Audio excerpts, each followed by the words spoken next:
Drona coaching 2026 സ്വാഗതം. അപ്പം നമുക്ക് ഈ ക്ലാസ്സിൽ പഠിക്കാനുള്ളത് അന്തരീക്ഷ മർദ്ദവും കാറ്റുകളും.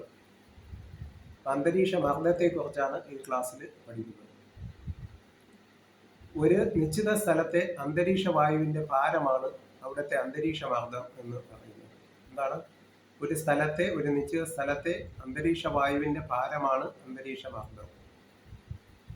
ഭൂഗുരുത്വാകർഷണ ബലം മൂലമാണ് അന്തരീക്ഷ വായു ഭൂമിയോട് ചേർന്ന് നിൽക്കുന്നത്. അന്തരീക്ഷ വായു ഭൂമിയോട് ചേർന്ന് നിൽക്കുന്നത് ഭൂമിയുടെ ഗുരുത്വാകർഷണ ബലം മൂലമാണ്. അന്തരീക്ഷ മർദ്ദം അളക്കുന്നതിനുള്ള ഉപകരണമാണ് ബാരോമീറ്റർ അല്ലെങ്കിൽ മർദ്ദമാപിനി എന്ന് പറയുന്നത്. അപ്പോൾ ബാരോമീറ്റർ ആണ് അന്തരീക്ഷ മർദ്ദം അളക്കാൻ ഉപയോഗിക്കുന്ന ഉപകരണം. രസബാരോമീറ്റർ, ആനറോയിഡ് ബാരോമീറ്റർ തുടങ്ങിയവയും മർദ്ദം അളക്കുന്നതിന് ഉപയോഗിക്കുന്നവ ആണ്. ഇനി മർദ്ദത്തിന്റെ യൂണിറ്റ് എന്ന് പറയുന്നത് ഹെക്ടോ പാസ്കൽ ആണ്. മർദ്ദത്തിന്റെ യൂണിറ്റ് എന്താണ്? Hecto Pascal. 100 പാസ്കൽ ആണ് ഒരു ഹെക്ടോ പാസ്കൽ എന്ന് പറയുന്നത്. 100 പാസ്കൽ ആണ് ഒരു ഹെക്ടോ പാസ്കൽ. ഒരു മില്ലി ബാർ ഏതിന് തുല്യമാണ്? ഒരു ഹെക്ടോ പാസ്കലിന് തുല്യമാണ്. ഇനി സാധാരണ അന്തരീക്ഷ മർദ്ദം എന്ന് പറയുന്നത് 760 മില്ലിമീറ്റർ പെർ മെർക്കുറി ആണ്. 760 മില്ലിമീറ്റർ പെർ മെർക്കുറി ആണ് സാധാരണ അന്തരീക്ഷ മർദ്ദം. അത് സെന്റിമീറ്ററിൽ പറഞ്ഞാൽ 76 സെന്റിമീറ്റർ പെർ മെർക്കുറി ലെവൽ ആണ്. ഇനി സമുദ്രോപരിതലത്തിലെ അന്തരീക്ഷ മർദ്ദം എന്ന് പറയുന്നത് 1013.2 മില്ലി ബാർ അല്ലെങ്കിൽ ഹെക്ടോ പാസ്കൽ ആണ്. 1013.2 മില്ലി ബാർ അല്ലെങ്കിൽ ഹെക്ടോ പാസ്കൽ ആണ് സമുദ്രോപരിതലത്തിലെ അന്തരീക്ഷ മർദ്ദം എന്ന് പറയുന്നത്. ഇനി ബാരോമീറ്ററിൽ രസനിരപ്പ് താഴ്ന്നു കാണിച്ചാൽ അത് കൊടുങ്കാറ്റിനെയാണ് സൂചിപ്പിക്കുന്നത്. ബാരോമീറ്ററിലെ രസനിരപ്പ് താഴ്ന്നു കണ്ടാൽ അത് കൊടുങ്കാറ്റിനെ സൂചിപ്പിക്കുന്നത് ആണ്. എന്നാൽ ബാരോമീറ്ററിലെ രസനിരപ്പ് ഉയർന്നിരുന്നാൽ അതിനർത്ഥം പ്രസന്നമായ കാലാവസ്ഥ സംജാതമാകും എന്നാണ്. അപ്പോൾ രസനിരപ്പ് താഴ്ന്നിരുന്നാൽ കൊടുങ്കാറ്റിനെ സൂചിപ്പിക്കും. രസനിരപ്പ് ഉയർന്നിരുന്നാൽ പ്രസന്നമായ കാലാവസ്ഥയെ സൂചിപ്പിക്കും. ഇനി ഭൗമോപരിതലത്തിലെ ഓരോ ചതുരശ്ര സെന്റിമീറ്റർ സ്ഥലത്തുമുള്ള അന്തരീക്ഷ വായുവിന്റെ ഭാരം എന്ന് പറയുന്നത് 1034 ഗ്രാം ആണ്. അപ്പൊ 1034 ഗ്രാമാണ് ഒരു ചതുരശ്ര സെന്റിമീറ്റർ സ്ഥലത്ത് ചെലുത്തുന്ന വായുവിന്റെ ഭാരം എന്ന് പറയുന്നത്. ഇത് 1034 ഗ്രാം പെർ സെന്റിമീറ്റർ സ്ക്വയർ ആണ്. 1034 ഗ്രാം ആണ്. ഇനി പഠിക്കാനുള്ളത് അന്തരീക്ഷ മർദ്ദത്തെ സ്വാധീനിക്കുന്ന ഘടകങ്ങൾ ഏതൊക്കെയാണ് എന്ന് മനസ്സിലാക്കണം.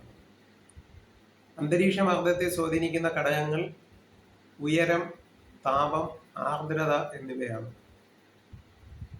എങ്ങനെയാണ് ഉയരം അന്തരീക്ഷ മർദ്ദത്തെ സ്വാധീനിക്കുന്നത്? ഉയരം കൂടുന്തോറും അന്തരീക്ഷ മർദ്ദം കുറഞ്ഞു വരുന്നു. ഉയരം കൂടുമ്പോൾ വായുവിന്റെ അളവ് കുറയുന്നത് കൊണ്ടാണ് അന്തരീക്ഷ മർദ്ദം കുറയുന്നത്. ഓരോ 10 മീറ്ററിനും 1 മില്ലി ബാർ എന്ന തോതിലാണ് മർദ്ദം കുറയുന്നത്. ഓരോ 10 മീറ്ററിനും 1 മില്ലി ബാർ എന്ന തോതിലാണ് മർദ്ദം കുറയുന്നത്. മർദ്ദവും ഉയരവും തമ്മിൽ വിപരീത അനുപാതത്തിലാണ്. എന്ന് പറഞ്ഞാൽ ഉയരം കൂടുമ്പോൾ മർദ്ദം കുറയും, ഉയരം കുറയുമ്പോൾ മർദ്ദം കൂടും. അപ്പൊ വിപരീത അനുപാതം ആണ്. ഇനി അടുത്തത് താപവും മർദ്ദവും തമ്മിലുള്ള ബന്ധമാണ്. താപം വർദ്ധിക്കുമ്പോൾ വായു വികസിച്ച് മുകളിലേക്ക് ഉയർന്നു പോകും. അപ്പൊ അവിടെ വായുവിന്റെ അളവ് കുറയുന്നത് കൊണ്ട് എന്ത് സംഭവിക്കും? മർദ്ദം കുറയും. വായുവിന്റെ അളവ് കുറഞ്ഞാൽ മർദ്ദം കുറയും. വായുവിന്റെ ഭാരമാണ് മർദ്ദം. അപ്പൊ ഇതാണ് താപവും മർദ്ദവും തമ്മിലുള്ള ബന്ധം. അതും വിപരീത അനുപാതം ആണ്. താപവും മർദ്ദവും തമ്മിലുള്ള ബന്ധം വിപരീത അനുപാതം ആണ്. ഇനി ആർദ്രതയാണ്. അന്തരീക്ഷ വായുവിലെ ജല അംശത്തിന്റെ അളവിനെയാണ് ആർദ്രത എന്ന് പറയുന്നത്. അന്തരീക്ഷ വായുവിലെ ജലാംശത്തിന്റെ അളവിനെയാണ് ആർദ്രത എന്ന് പറയുന്നത്. ആർദ്രത അളക്കുന്ന ഉപകരണം ഹൈഗ്രോമീറ്റർ ആണ്. ആർദ്രത അളക്കുന്ന ഉപകരണം ഏതാണ്? ഹൈഗ്രോമീറ്റർ ആണ്. വായുവിനേക്കാൾ ഭാരം കുറവാണ് നീരാവിക്ക്. വായുവിനേക്കാൾ ഭാരം കുറവാണ് നീരാവി. അപ്പൊ ഈ ആർദ്രതയും അന്തരീക്ഷ മർദ്ദവും തമ്മിൽ വിപരീത അനുപാതമാണ്.